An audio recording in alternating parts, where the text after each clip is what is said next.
Hi, my name's Kim Arnold and welcome to my very first YouTube run through of making a layout. Today I'm doing a layout for Embellish It, my local scrapbook shop, using uniquely created Creative Country Roads collection, and these are the papers that I'm going to be using. I'll also use some die cuts and some chipboard elements. So this is the photo I'm going to use, and this whole process is exactly how I scrapbook, just in double time. The photos of my son with his first time mowing the lawn. I'm doing my background of my layout today on Vicki Boutin Foundations Paper, and I'll be working with some mixed media with the Tim Holtz Distress crayons. I like the Vicki Boutin Foundation Paper because it holds up really well to wet media. So here you can just see that I'm smooshing out some of the distress crayon onto a piece of plastic. I'm going to add some water to that and mix it round with a paintbrush to get a very watery consistency, which I'm then going to use to do the mixed media background. These crayons are great because they are water soluble and water reactive. I use a range of different crayons and watercolor paints to do my background. I particularly like crayons because they're really easy to take with me. So now I'm just smooshing that wet crayon mixture onto that mixed media foundations paper, the Vicki Boutin Foundations Paper. Need a bit more squishing, a bit more water. Then you'll see in the next step, I'm going to largely cover up this colour with yet another colour, but at this stage, it's a pale blue colour that I'm using at the moment, which has turned out rather grey when I put it on the paper. So this is the Speckled Egg new distressed crayon that I'm using. You can do this same technique with oxides and distress inks as well. So there you go, I'm just drying it off a bit with some tissues. Should use paper towels, didn't have any with me. Tissue box was handy. Now I'm just picking it up on my paintbrush and speckling it on with, like tapping it off the paintbrush to give a speckled effect on the background. I'm mixing up some more of that crayon with some more water and then using it to tap off, and that gives speckled edges and softens the effect of the smooshing. Having a look at how big I need it to be with my photo. At this stage I hadn't actually really decided what I was going to do with this layer. I just knew that I wanted a mixed media background that would sit behind my photo, but not really 100% sure at this stage what I'm going to do. Okay, now I've decided to move over to a green. The green I'm using is Rustic Wilderness, again a Tim Holtz Distress crayon. Same technique, smush it onto a piece of plastic, add water to it, mix it round with a paintbrush, and then I'm going to smush it onto the background.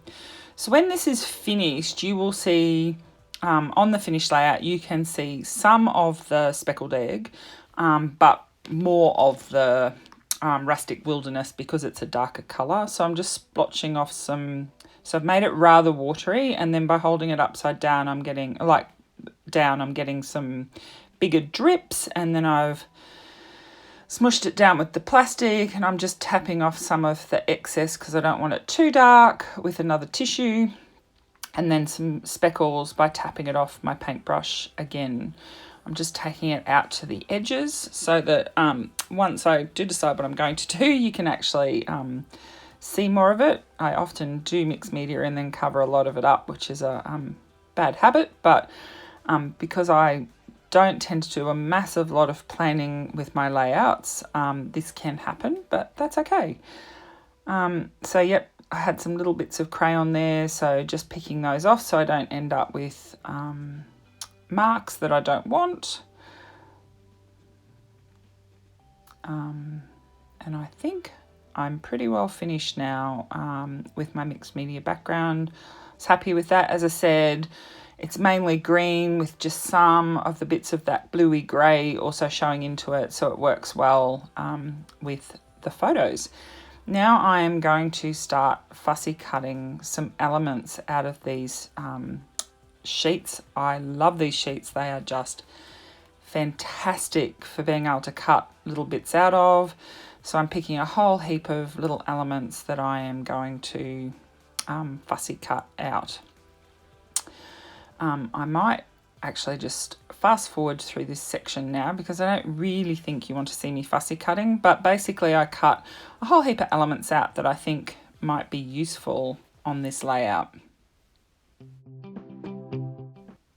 And now I'm going to cut some fussy cut elements from this other pattern paper in this range, which has some bigger sections on it to cut out. So again, I'm just going to fussy cut lots of bits. It doesn't mean that I'm actually going to use all of them on the layout, but I want a selection of stuff to choose from so that when I go to start layering up my elements, I've got plenty of different patterns and little icons and elements to decide from that I can layer up on my layout. So I'm just cutting away, sorry, quite boring. I've also cut some larger strips that some tickets that I'm going to cut up, and I also cut some larger strips in a moment, which I'll be using. So I might just cut a bit more of it out here and I'll be back with you soon. Okay, so I've got all my little bits cut out. Now I'm just looking at a couple of the different papers that I've got and starting to decide what I'm going to do. I really like this blue paper that's in this range. It's just such a lovely colour. So I'm contemplating how I'm going to use this in my layout. I also look at some other papers. So I like this wood grain paper too. I like the colours in it and the distressing, but I keep coming back to this blue and I've decided I'm going to rip a strip off it. So after a bit of faffing, I managed to get a strip. Had a few problems. Created a very large white strip down the edge, but that's okay. Trim the bit of the barcode strip off the end of it, and that's going to work nicely down the left hand side of my page. Just rip off some of that extra white bit to get rid of that, and then I'm thinking, I could create a nice little cluster on the side of the layout. So this is what I've decided to do for my first bit.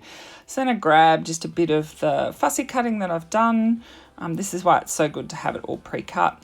And I start thinking about what I'm doing there. Now I've decided to put some paper behind the photo, and I'm looking at the script paper, but then I'm looking at playing with the different bits of ephemera that I've cut out. I believe I am thinking about what's going to work behind the paper with what's going to be colour-wise on that left side cluster. So I've decided I do like that script paper, so a bit of glue. I really like to use wet adhesive. I used to be a double-sided tape girl, but I'm very much moved towards wet adhesive now. And I'm also a big fan of my cutter. I see a lot of people cut freehand. I don't think I'm very good at it. So for long straight lines, I do tend to use my cutter, though I am trying to get a bit more relaxed about using my scissors and things not being perfect. Now, I do love this blue paper, so I'm going to put another layer of that behind the photo. Or maybe I'm not, because now I'm going to the wood grain, which I also really like. Honestly, now I'm recording this afterwards, I don't think I can remember what I ended up deciding to use. And I'm putting some foam tape in here to give a little bit more dimension. And then I'm sticking it to the wood grain paper, and I will trim around that. So I did go with wood grain. Again,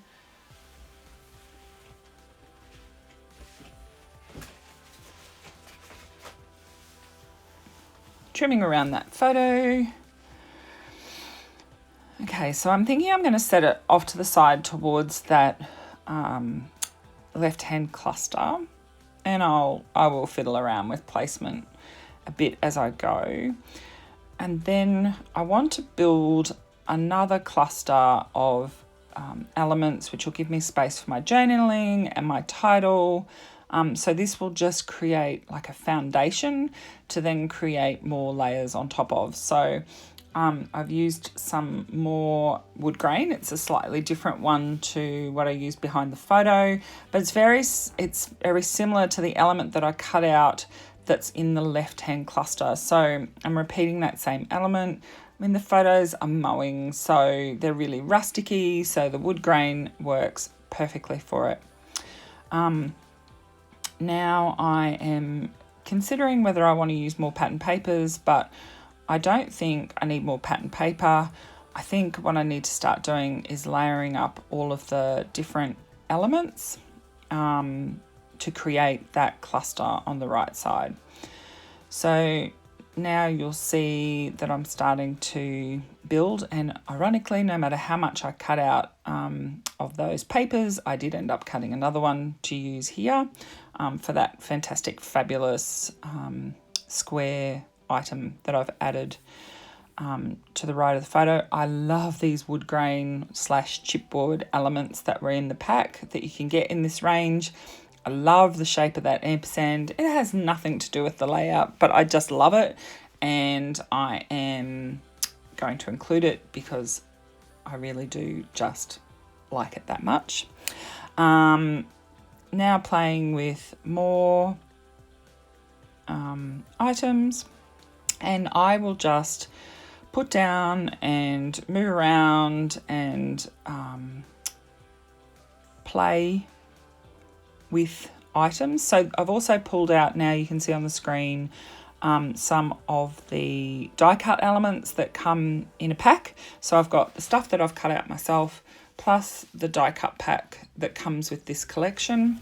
And now I'm adding some more elements to that. So in the end, it will be a combination of stuff from the die cut pack, my own cutting, and that wood element as well.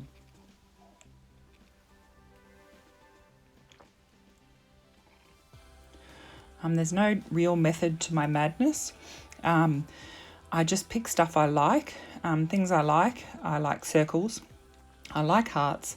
I really like script text. So the titles that were in the die cut pack, I really, really like the script in them. So I wanted to use that hay out of that pack. Playing around with possibly doing an element over on the left of the photo, but decided no, keep it all over on the right. So now I'm just fiddling with different elements. I do tend to do this before I stick everything down. I'll get a base sort of design that I like by just laying things down, and then I will pull it apart and put it back together again. It just tends to be what I do. So yes, now just fiddling around, decided I needed some red arrows, so fussy cut them again out of bigger stuff that I had fussy cut out of the earlier, because it really needs that red to make it pop. Makes such a difference to the layout just with those touches of red. Okay, I'm getting pretty close now to the final layout. Just fiddling around a bit more, cutting out a bit more stuff. As I said, it doesn't seem to matter how much I cut out before I start, I will be missing something. So I just wanted to put a little bit more green over on the right side. So I found something in the fussy cut paper that works. Add that in. Fussy cutting some more stuff out.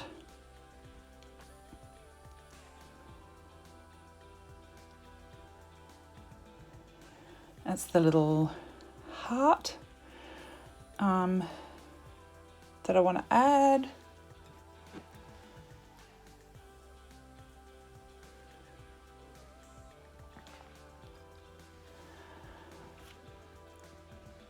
I'm obviously hunting for something else at the moment to add on.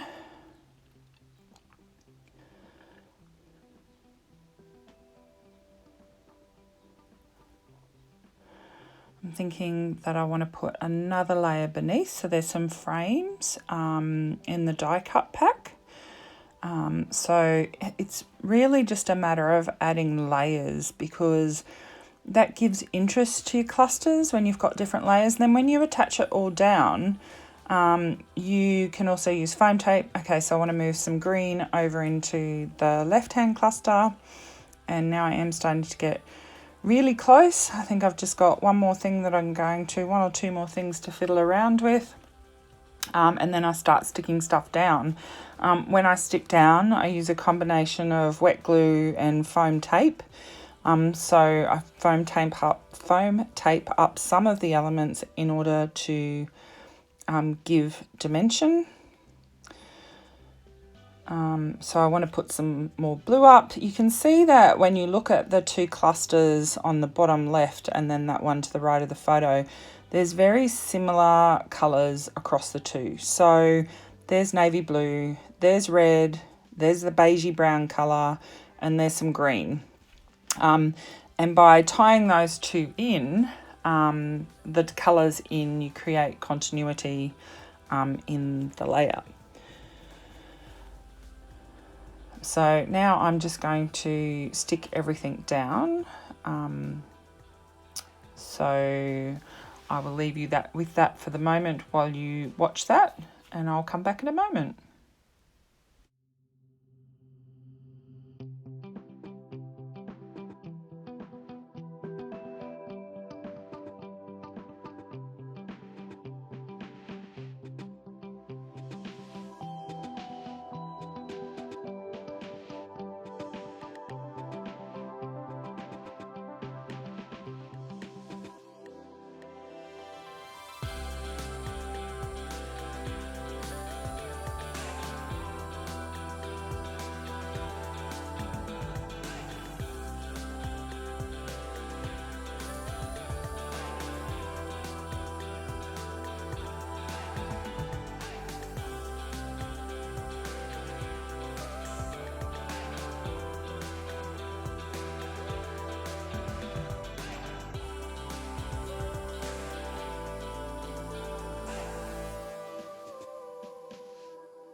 And one final check, and that's it. The layout's finished.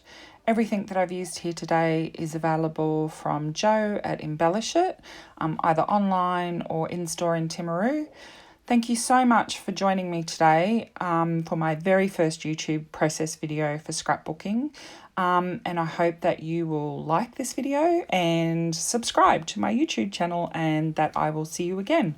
I have another video to do shortly, and that should go up next week. Thank you.